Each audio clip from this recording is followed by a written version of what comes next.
Interior में lights बहुत ही matter करते हैं, बहुत ही बड़ा रोल प्ले करते हैं, क्योंकि बिना लाइट के इंटीरियर आपका अच्छा दिखेगा नहीं।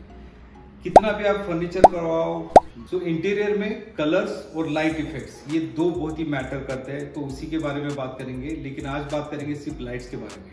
इसके पहले आपने जो वीडियो देखा हुआ है या अगर नहीं देखा है ल्यूमेंस के बारे में, तो वो पहले वीडियो देख के आइए, क्योंकि उसी के ऊपर पोजीशन हमें फाइनल करने पड़ते हैं। सो आज का वीडियो प्रॉपरली रहेगा हमारा लाइट पोजीशंस इंटीरियर में कहाँ पे होने चाहिए।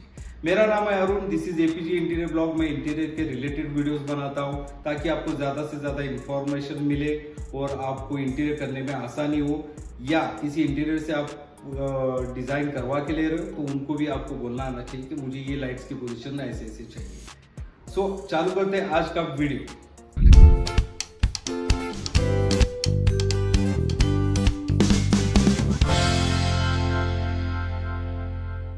अभी आते हैं हम अपने स्क्रीन पे। तो स्क्रीन के ऊपर मैं पूरा आपको एक्सप्लेन करूंगा कि कैसे कैसे काम होता है, क्या क्या लाइट पोजीशन से कौन सी टाइप की लाइट्स हमने यूज की हुई है। आज हम जानेंगे लाइट के पोजीशंस के बारे में, क्योंकि बहुत सारे लोगों को पता नहीं कि पोजीशंस कहाँ पे होने चाहिए, लाइट्स उसके डिस्टेंस कितने होने चाहिए, क्या होने चाहिए। इसके पहले एक ल्यूमेंस के बारे में या लाइट्स की इंटेंसिटी कितनी होनी चाहिए, कैसे कैलकुलेशन करना चाहिए और कितने कितने लाइट्स हर एक रूम में लगानी चाहिए। तो उसका एक कैलकुलेशन, एक फॉर्मूला था जो पिछले वाली वीडियो में मैंने दिया हुआ है। सो यहाँ पे जो दो टाइप्स के हमने लाइट्स यूज किए हुए या तीन टाइप्स के बोल सकते हैं। एक हमने सीओबी यूज किया हुआ है, दूसरा एलईडी पैनल्स या एसएमडी बोलते हैं उसे, और तीसरा एक को light for ambience. So start करता है एंट्रेंस लॉबी से। एक्चुअली ये फ्लोर प्लान है एक बंगलो का। अगर आप यहाँ पे देखेंगे तो ये वाला एंट्रेंस लॉबी है। यहाँ पे हमने 4 लाइट्स दिए, दैट इज ऑल्सो सीओबी। अगर आप यहाँ पे देखेंगे, थोड़ा जूम करूंगा मैं, हर एक सीओबी लाइट का जो पोजीशन है हमने अगर देना चाहते हैं तो वो मैक्सिमम 1.5 फीट से 2 फीट होना चाहिए, जो वॉल की तरफ से। जैसे यहाँ पे 1.5 फीट है, यहाँ पे 2 फीट दिया हुआ है। अभी आप बोलेंगे ये दो लाइट के बीच का डिस्टेंस थोड़ा ज्यादा लग रहा है। ऑब्वियसली ये ज्यादा है, क्योंकि यहाँ पे हमने एक शैंडिलर डाला हुआ है, इसीलिए उसका जो पोजीशन है हमने दूर दूर रखा। अभी आते हैं हम हॉल में। यहाँ पे यस, यहाँ पे लेवल डिफरेंस जो है बहुत ही कम रखा है। मैक्सिमम प्लेन सीलिंग का कंसेप्ट है। ये कंसेप्ट एक्चुअली प्रैक्टिकल होता है, क्योंकि लोगों को बहुत ही गलत मीत है कि अगर सीलिंग करवाते हैं तो उसमें ज्यादा डिजाइन होता है। नहीं भाई साहब, वैसा नहीं होता है। एक्चुअली सीलिंग का पर्पज होता है कि आपको लाइट अच्छे से मिले, डिस्ट्रीब्यूट अच्छे से हो, इसीलिए सीलिंग का डिजाइन करना बहुत ही मैटर करता है, जो मिनिमलिस्टिक हो, और वही सबसे टफ काम है। अगर यहाँ पे देखेंगे, ये थोड़ा जूम करता हूँ, ये वाला जो एरिया है यहाँ पे हमने दिया है को लाइट, और यहाँ पे कर्टन है, दिस इज 6 इंच लेवल, और यहाँ पे देखेंगे ये बीच वाला 9 इंच का। सो यहाँ से ये सीलिंग डाउन है, तो यहाँ पे सिर्फ हमने को लाइट दिया हुआ है जो कर्टन के लिए। और यहाँ पे हर एक लाइट का पोजिशन देखिए। कभी भी दो सीओबी लाइट के बीच वाला जो डिस्टेंस होता है that is not more than 5 feet. 5 foot 1 inch तक ठीक है, बट उससे ज्यादा नहीं होना चाहिए। और ये दीवार की तरफ से देखेंगे तो 2 फीट आपको दिख रहा है। तो ये सेम यहाँ पे हमने पोजीशंस डाले हुए हैं। अभी दूसरी एक बात है, जब फैन पोजीशंस आते हैं तो फैन पोजीशन में ध्यान रखना बहुत ही जरूरी है कि उसके आसपास लाइट ना हो, ताकि फैन जब चलेगा तभी शैडो क्रिएट ना हो। जो आपने देखा होगा ना कि लाइट्स कट होता है ऐसे और शैडो क्रिएट होती है, तो सेम तो फैन के पोजीशन के दूर होना चाहिए कोई भी लाइट। ये सब पोजीशन जो दिए हमने 4 फुट 4.5 फीट के डिस्टेंस में ही है।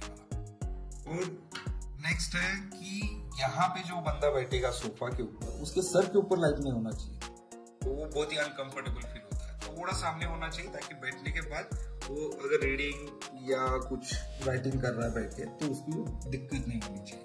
अभी यहाँ पे देखेंगे तो ये बहुत ही बीच वाला जो ब्लैकआउट क्रिएट हो रहा था, यहाँ पे हमने डाले ट्रैक लाइट। साइड पे फोटो आया होगा, देख लीजिए ट्रैक लाइट क्या होता है। सो ट्रैक लाइट आएगा, 2 फैन के बीच में हमने एक शैंडिलर दिया हुआ है।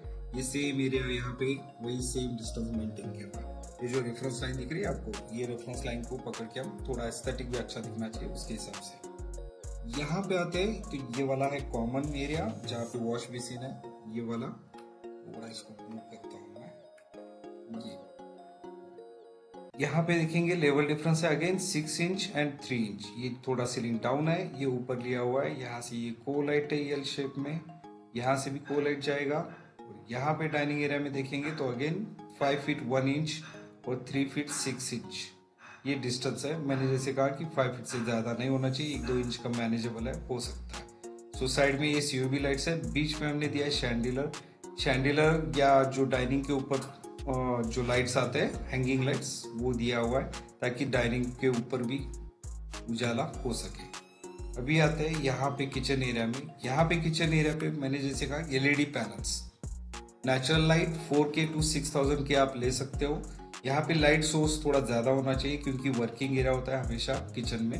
अगर यहाँ पे देखेंगे एक मेजरमेंट मैं डाल के दिखाता हूँ आपको, यहाँ से लेके ये भी 2 फीट है क्योंकि अगर कैबिनेट्स आ रहे हैं तो 1 फीट डेप्थ होता है तो उसके आगे आना चाहिए। तो लाइट की पोजीशन वैसे प्लेसमेंट की हुई है। बीच में फैन है, फैन ज़रूरी नहीं है, नॉर्मली किचन में कुकिंग करते समय फैन ज़्यादा यूज़ नहीं होता है, बट क्लाइंट की रिक्वायरमेंट है इसलिए हमने ये फैन दिया हुआ है। ड्राई बालकनी में आप ट्यूबलाइट लगा सकते हो या सीलिंग लाइट्स, SMD पैनल्स के लाइट्स भी आप लगा के काम हो जाएगा आपका। तो यहाँ पे अभी आता है ये पैसेज एरिया, कॉमन एरिया है, यहाँ से एक बेडरूम का एंट्री है, यहाँ से डाइनिंग एरिया से भी एक बेडरूम का एंट्री है यहाँ पे।